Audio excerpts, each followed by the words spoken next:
السلام علیکم ورحمۃ اللہ وبرکاتہ۔ امید کرتا ہوں سب خیریت سے ہوں گے۔ میں ہوں قاری غلام مصطفیٰ، آپ دیکھ رہے ہیں لرن قرآن ود قاری غلام مصطفیٰ۔ ایک نیا سبق لے کر حاضر ہوں، سورۃ البقرہ آیت نمبر 255۔ اعوذ باللہ من الشیطان الرجیم، بسم اللہ الرحمن الرحیم۔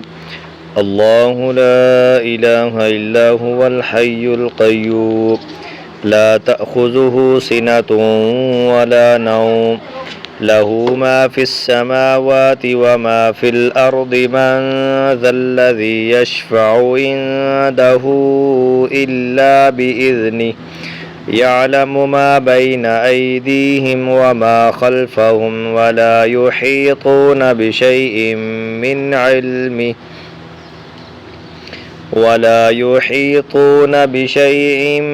من علمه إلا بما شاء وسع كرسيه السماوات والأرض ولا يعوده حفظهما وهو العلي العظيم۔ اللہ وہ ہے جس کے سوا کوئی معبود نہیں، وہ خود زندہ ہے، دوسروں کو قائم رکھنے والا ہے، اس سے نہ اونگاتی ہے اور نہ نیند۔ جو کچھ آسمانوں میں ہے اور جو کچھ زمین میں ہے سب اسی کا ہے۔ کون ہے جو اس کے ہاں اس کی اجازت کے بغیر سفارش کرے؟ وہ جانتا ہے جو کچھ ان کے آگے ہے اور جو کچھ ان کے پیچھے ہے، اور لوگ ان کے علم سے اتنا ہی حاصل کر سکتے ہیں جتنا وہ چاہے۔ اس کی کرسی آسمان اور زمین کو اپنی وسعت میں لیے ہوئے ہے، اور ان کی حفاظت اسے تھکا نہیں سکتی، اور وہی بلند شان والا، عظمت والا ہے۔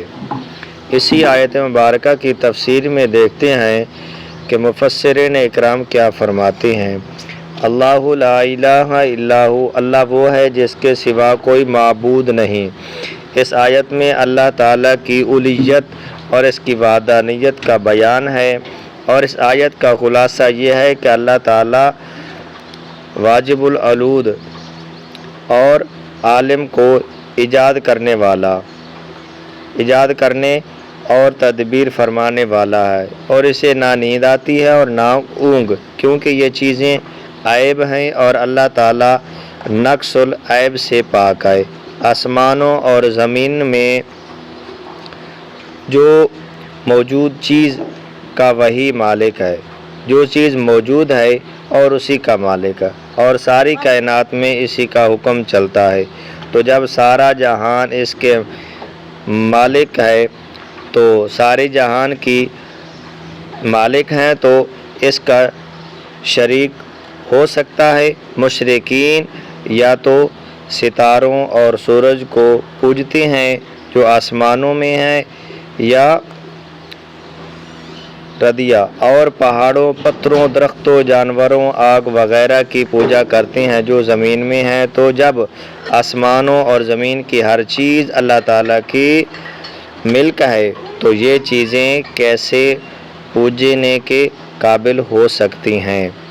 اور مشرکین جو یہ گمان کرتے ہیں کہ بت شفاعت کریں گے تو وہ جان لیں کہ کفار کے لیے کوئی شفاعت نہیں، اللہ تعالیٰ کے حضور اجازت یا فتگان حضرات کے سوا کوئی شفاعت نہیں کر سکتا، اور اجازت والے حضرات انبیاء کرام علیہ الصلاۃ والسلام اور ملائکہ اور اولیاء رحمت